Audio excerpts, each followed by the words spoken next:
Bagaimana kita bisa mendapatkan sumber-sumber dukungan untuk khotbah kita menuju pada klimaks?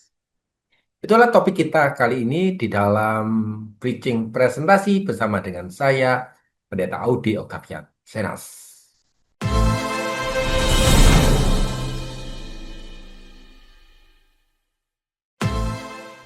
Untuk mendapatkan sumber dukungan di dalam sebuah khotbah, kita bisa melakukan berbagai cara. Tetapi apa yang akan saya sampaikan ini adalah beberapa langkah-langkah yang mungkin Bapak Ibu sudah pernah lakukan dan sering Anda lakukan. Tapi tidak salahnya saya ingin berbagi sebuah pengalaman tentang bagaimana cara mendapatkan sumber dukungan untuk khotbah kita. Yang pertama adalah kita melakukan studi Alkitab atau kita melakukan studi literatur kekristenan. Jangan kita melihat studi Alkitab, ada langkah-langkah praktis yang bisa kita gunakan. Yang pertama, kita bisa melakukannya dengan membaca teks Alkitab itu secara paralel yang mendukung ayat utama kita. Dengan kita melihat, membaca teks paralel yang mendukung ayat-ayat utama kita, kita akan melihat bagaimana dukungan-dukungan itu secara dari dalam Alkitab sendiri itu untuk membantu pesan utama kita ada. Yang kedua, catat sebuah ilustrasi kisah-kisah Alkitab yang kita baca. Ini bisa berhubungan dengan ini bisa bicara soal kekudusan, ini berbicara soal panggilan. Itu bisa kita gunakan untuk mendukung khotbah kita. Gunakan tafsiran, buku-buku rohani, atau renungan-renungan yang klasik yang bisa menopang kita, yang membantu kita. Oleh sebab itu, Bapak, Ibu, Saudara-saudari, rekan-rekan hamba Tuhan, misalnya sedang kita mengkhotbahkan tentang khotbah dari kitab Lukas pasal 15 tentang anak yang hilang.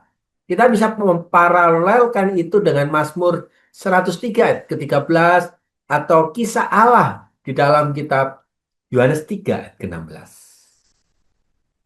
Nah, kita bisa melihat bagaimana Alkitab sendiri itu sudah sangat kaya dengan dukungan-dukungan yang membantu kita mencapai pada titik klimaks atau titik puncak daripada khotbah kita.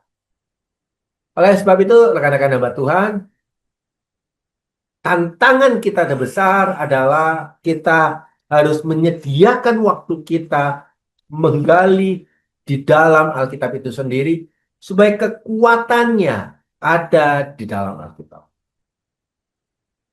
Nah, dukungan di dalam Alkitab harus kita munculkan, lalu kita bantu dengan mengumpulkan ayat-ayat atau kisah-kisah yang lain. Contohnya kita mengumpulkan, bagian yang kedua kita adalah mengumpulkan kutipan. Makanya praktis adalah ya kita sering membaca buku rohani. Menandai kalimat-kalimat yang kuat. Mencatat kutipan-kutipan tokoh Kristen. Seperti tokoh Agustinus, Luther, Billy Graham, atau orang-orang yang kita kenal dalam kelompok gereja kita, sinode kita, organisasi kita. Lalu kita mencoba menggunakan aplikasi-aplikasi membantu jurnal-jurnal yang kita bisa temukan untuk membantu khotbah kita, membantu pesan itu mencapai kepada puncak. Contoh aja kalau kita berbicara tentang Lukas pasal ke-15. Kita bisa menggunakan kutipan daripada C.S. Lewis yang mengatakan to be a Christian man, to forgiven the ignorance, to be a Christianin means to forgiven, to be inexcusable. Saudara, ada begitu banyak yang bisa kita gunakan untuk melihat, untuk membantu, untuk menandai bahwa menuju puncak sebuah khotbah itu butuh usaha. Kita juga bisa menggunakan misalnya catatan-catatan, kesaksian, atau pengalaman rohani yang semakin nyata. Kita mulai menyimpan pengalaman pribadi itu di dalam sebuah kumpulan yang bersifat jurnal pribadi, jurnal rohani. Kita bisa mencatat, mendengarkan, lalu menyampaikannya kisah-kisah jemaat yang ada. Bisa membaca biografi tokoh iman, tokoh misionaris. Kalau kita sedang bicara mengenai doa, jangan tinggalkan tokoh yang bernama Josh Muller yang hidupnya dipenuhi oleh jawaban-jawaban doa. Tetapi sebelum ia mengalami jawaban-jawaban doa, dia mengalami perjumpaan dengan Allah. Dia bergumul dengan tantangan-tantangan yang ada, yang itu sangat relevan, yang itu sangat cocok dengan kondisi jemaat yang ada. Gunakan, selanjutnya bisa kita gunakan data, fakta. Kita harus menggunakan sarana yang ada, internet, sosial media, untuk kita bisa mendapatkan laporan, penelitian sosial, psikologi, kesehatan, data-data yang terpercaya, data-data statistik yang menunjukkan bahwa itu semua bisa kita gunakan untuk menunjung kepada sifat yang utama di dalam sebuah khotbah kita. Nah, rekan-rekan hamba Tuhan, kita juga bisa menggunakan sebuah pengamatan, pengamatan kehidupan sehari-hari. Peka terhadap keadaan yang ada di rumah, melihat di tengah-tengah pekerjaan, pelayanan masyarakat, televisi, kita mulai peka. Mata kita terbuka, hati kita terbuka, tangan kita terbuka untuk peka. Dengan melihat kepekaan yang ada, kita bisa menemukan, kita bisa menceritakan, menggunakannya sebagai bentuk analogi kerohanian yang ada. Melihat seorang petani yang sedang menanam. Melihat seorang anak yang sedang belajar. Melihat seorang tukang yang sedang membenahi. Jadikan ilustrasi iman. Jadikan sebuah itu sebagai sebuah bentuk pengalaman perjalanan bersama dengan Allah. Membiarkan telinga kita, pikiran kita, dan hati kita selalu dikuasai oleh kasih Kristus, oleh penyertaannya. Dan seringkali saya juga mengatakan bahwa kita bisa memanfaatkan seni, baik itu seni musik, seni film, kebudayaan yang ada, yang semuanya mengandung keselarasan dengan tema khotbah kita.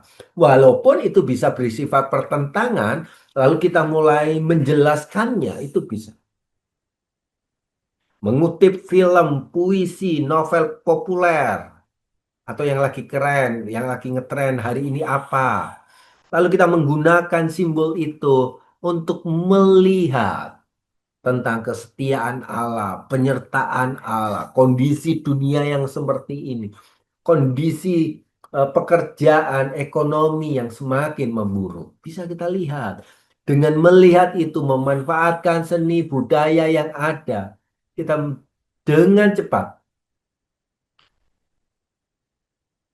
mengaplikasikannya untuk mendukung setiap khotbah kita. Ujungnya, tugas kita adalah kita coba melihat, mengumpulkan itu, merangkumnya itu di dalam bank ilustrasi pribadi. Setiap kali saya menemukan cerita, setiap kali saya menemukan data, setiap kali saya menemukan kutipan, segera catat. Simpan di dalam sebuah catatan. Ketika ada sebuah kisah, gambar yang menarik di Instagram, cepat kita save. Masukkan di dalam folder tertentu. Melihatnya. Sehingga kita bisa, suatu kali kita bisa melihat. Dan menggunakan itu di dalam khotbah kita. Kelompokkan apa yang kita temukan. Catat, temukan, kelompokkan. Supaya ketika kita bisa berdoa tentang iman, pengampunan, kasih, doa, keselamatan, penyertaan, kita bisa mengeluarkannya kembali di dalamnya.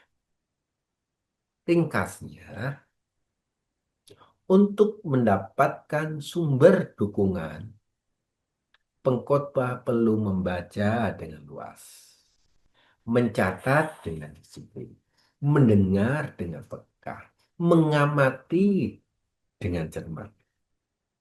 Dengan cara ini, khotbah kita tidak hanya bersifat pengajaran doktrinal seperti di kelas-kelas, tetapi juga merupakan presentasi hidup yang kita presentasikan kepada jemaat yang ada. Yuk, kita membaca dengan luas, membaca lagi, membuat target-target bacaan kita, mencatat dengan disiplin, mendengar, mengamati dengan peka kondisi jemaat yang ada, supaya khotbah-khotbah kita tidak bersifat doktrinal kuliah, tetapi merupakan sebuah presentasi hidup yang disampaikan kepada komunitas yang ada. Tuhan Yesus memberkati kita.